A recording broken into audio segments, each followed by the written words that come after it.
தமிழகமெங்கும் கிளைகள் கொண்ட அண்ணமால் institute of hotel management and hospital management படிப்பில் சேர்வதற்கான அட்மிஷன் நடைபெறுகிறது. திண்டுக்கல் மாவட்டம் கொடைக்கானலில் முதலமைச்சர் விஜயின் உத்தரவுப்படி சுற்றுலா பயணிகள் வசதிக்காக வனத்துறையின் கீழ் உள்ள முக்கிய சுற்றுலா தலங்களான தூண்பாறை, குணா குகை, பைன் ஃபாரஸ்ட், மோயர் சதுக்கம் ஆகியவற்றை கட்டணமில்லாமல் கண்டுகளிக்கலாம் என அறிவிக்கப்பட்டுள்ளது. இதுகுறித்த கூடுதல் விவரங்களை நமது செய்தியாளர் ரவிச்சந்திரன் வழங்க கேட்கலாம். ரவிச்சந்திரன், கொடைக்கானலில் சுற்றுலா பயணிகளுக்காக சுற்றுலா தலங்களை பார்ப்பதற்கு கட்டணமில்லா வசதி ஏற்படுத்தப்பட்டிருக்கு. இதனால் சுற்றுலா பயணிகள் எந்த அளவுக்கு மகிழ்ச்சியா இருக்காங்க? இது தொடர்பான விவரங்களை சொல்லுங்க. வணக்கம் யுவராணி.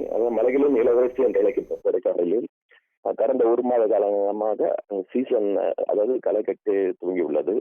இந்த நிலையில் கடந்த 20ஆம் தேதி முதல் மலர் கண்காட்சி தொடங்கி கோடை விழாவானது நடைபெற்று வருகிறது. வருகின்ற 31ஆம் தேதி வரை இந்த கோடை விழா, இந்த ஆண்டுக்கான கோடை விழாவானது நடைபெற உள்ளது.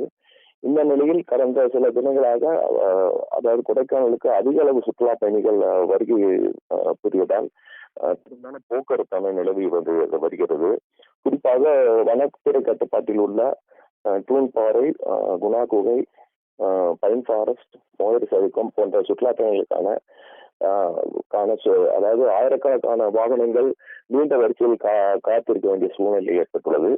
இந்த நிலையில் இன்று அதாவது மாவட்ட நிர்வாகம் மூலமாக தமிழக அரசு, அதாவது முதலமைச்சர் விஜய் அவர்களின் உத்தரவின்படி கொடைக்கானலில் வனத்துறை கட்டுப்பாட்டில் உள்ள அனைத்து சுற்றுலா தலங்களும் இன்று முதல் வருகின்ற 31ஆம் தேதி வரை இலவசமாக கட்டணமின்றி பார்வையிடுவதற்கான ஒரு உத்தரவு பிறப்பித்துள்ளதாக மாவட்ட நிர்வாகம் அறிவித்துள்ளது.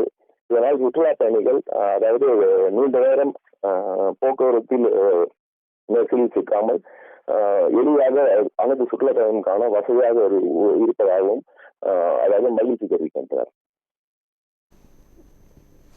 விவரங்களுக்கு நன்றி ரவிச்சந்திரன்.